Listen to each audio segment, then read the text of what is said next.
4 year asi karamba college da hallaga tamgani natraga MA tamnaba kwet thagadra haibasini 2025 to 26 ki session asida Manipur University da master tamnaba mahiroi leiroi kumkanglani haibagi pakhatpa mahiroi khudingmakta fawrakli aduga mari leinaba authority singi mafamdagishu academic career leitanaba thenglabasu thengna honaba horagli adubu lengaki matam chana warep lawba ngamdaba sina maram oiraga ngasidi mahiroi lising kaya 4 year tamgadra kwet thagadra haibagi safam khangdaba amadi phubamnaraga thambire maram asina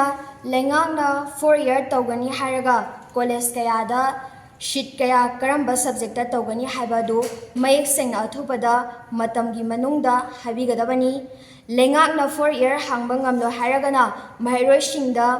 kwet thanaba hotnabada matam ihogadabani haribasi 1st February 2025 tangda loigadabani lengakna matam chana mahimasing tambaga mari